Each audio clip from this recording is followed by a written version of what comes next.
ခုနှစ်ရက်သားသမီးအားလုံးမင်္ဂလာပါရှင်ဒီနေ့ကတော့ဆရာမကဒီတကူလာပွားAries ပေါ့နော်ဒီအင်္ဂလိပ်လို့ဆိုလို့ရှိရင် Aries ရာသီပွားမြန်မာလအနေနဲ့ဆိုရင်တကူလာမှာမွေးဖွားတဲ့သူတွေရဲ့အခုဒီမြန်မာနှစ်သစ်မှာပေါ့နော်မြန်မာနှစ်သစ်အခုနှစ်သစ်တစ်နှစ်ပတ်လုံးမှာဒီဘာကကြမာတွေဖြစ်လာနိုင်လဲဆိုတာကိုဒီတဲရောကက်လေးတွေနဲ့ဟောကြားပေးမှာဖြစ်ပါတယ်အဲ့တော့ပထမဦးဆုံးအလုပ်ကိုင်ပေါ့နော်အဲ့တော့ဒီ Aries ရာသီပွားလေးတွေကပေါ့နော်မိတ္တရာသီပွားပေါ့နော်Ariesရာသီပွားလေးတကူလာမှာမွေးဖွားတဲ့သူတွေကဒီတစ်နှစ်တာအတော်အတွင်းမှာအလုပ်ကိုင်နဲ့ပတ်သက်ပြီးတော့မိမိအပြိုင်ဆိုင်တွေကြားကနေပြီးတော့တိုးတက်မယ်နောက်ပြီးတော့အရေးပါတဲ့စကားပြောခြင်းတွေပြီးတော့လုပ်ငန်းကိစ္စတွေပေါ့နော်လုပ်ငန်းကိစ္စဆုံးဖြတ်ခြင်းတွေမှာအောင်မြင်ပါမယ်နောက်ပြီးတော့မိမိကိစ္စတွေတော့မကဘဲနဲ့သူတပားကိစ္စတွေမှာပါဆောင်ရွက်ပြီးတော့အဆင်ပြေမယ်ဒါပေမဲ့လို့တော့ဒီနေထွက်ကနေပြီးတော့နေဝင်ပေါ့နော်မနာမနေတော့အလုပ်လုပ်နေရမယ်လှုပ်ရှားနေရမယ်တကယ်ကိုတက်စိန်ကြကြလေးနဲ့ပေါ့နော်အနားယူရတဲ့ကိန်းကတော့ဒီတစ်နှစ်တာအတွင်းမှာမရှိပါဘူး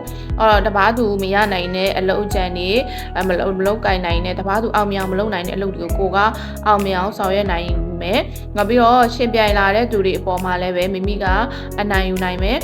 ပြီးတော့လုပ်ငန်းခွင်မှာသူတွေအဖို့ကလည်းပဲသူများတွေအဖို့ဒီထူးခြားသောတိုးတက်မှုတွေနဲ့ဒီလုပ်ငန်းအဆင့်တွေတိုးတက်မှုတွေရှိမယ်ရာထူးအဆင့်တွေတိုးတက်မယ်ထူးခြားသောတကယ်ကိုပဲခွင့်လန်းနေပေါ့နော်မိမိ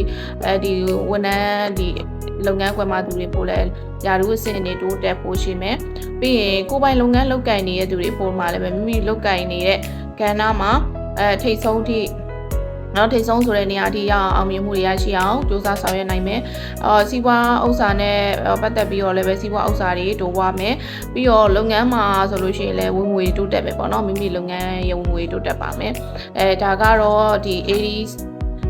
ဒီတကူလာဖွာပေါ့နော်တကူလာဖွာရာသီဖွာတွေအတွက်ဒီတစ်နှစ်တာအလုပ်အကိုင်နဲ့ပတ်သက်ပြီးတော့organic လေးပဲဖြစ်ပါတယ်ကဲဒါပြီးတော့ငွေကြေးနဲ့ပတ်သက်ပြီးတော့ငွေကြေးပိုင်းနဲ့ပတ်သက်ပြီးတော့ဆိုလို့ရှိရင်တော့ဒီတစ်နှစ်တာကာလအတွင်းမှာနည်းနည်းလေးတော့ view ဆက်ရပါမယ်ကိုယ်တိုင်ကပျော်နေခြင်းတဲ့စိတ်တွေဟိုပေါ့အပျော်ပါမတ်တဲ့စိတ်တွေနဲ့သူတဘာကိုလည်းပျော်စေခြင်းနဲ့ပေါ့နော်အဲ့ဒီတဘာဝတွေကြောင့်ငွေကုန်ကြေးကြတွေများမယ်ငွေတွေမစုမိဘူးဖြစ်တတ်ပါတယ်မိမိမှာနော်ငွေမရှိရင်တောင်မှပဲမိမိကနေတာဝန်ယူပြီးတခြားသူတွေကနေယူပြီးအာမခံပေးတာမျိုးတွေတပားသူငွေကြေးတွေအာမခံကူညီပေးတာမျိုးတွေဒီလောက်ရနိုင်တယ်ပေါ့နော်အခါတိုင်းထပ်ပို့ပြီးတော့လည်းပဲဒီကာလတော်တွင်မှာငွေကုန်ကြေးကြတွေများနေအနေထားမှာရှိမယ်ပြီးမိမိရဲ့ပတ်ဝန်းကျင်မှာလည်းမြို့မြှောက်ပင့်ပြီးတော့မှဒီငွေကုန်စည်ရဲ့သူတွေပေါ်ပေါက်မယ်ဘလို့ပဲငွေဝင်နေပါစေငွေမမြဲတဲ့အနေအထားမှာရှိနိုင်ပါတယ်ဒါကတော့ငွေကြေးပိုင်းပါရှင်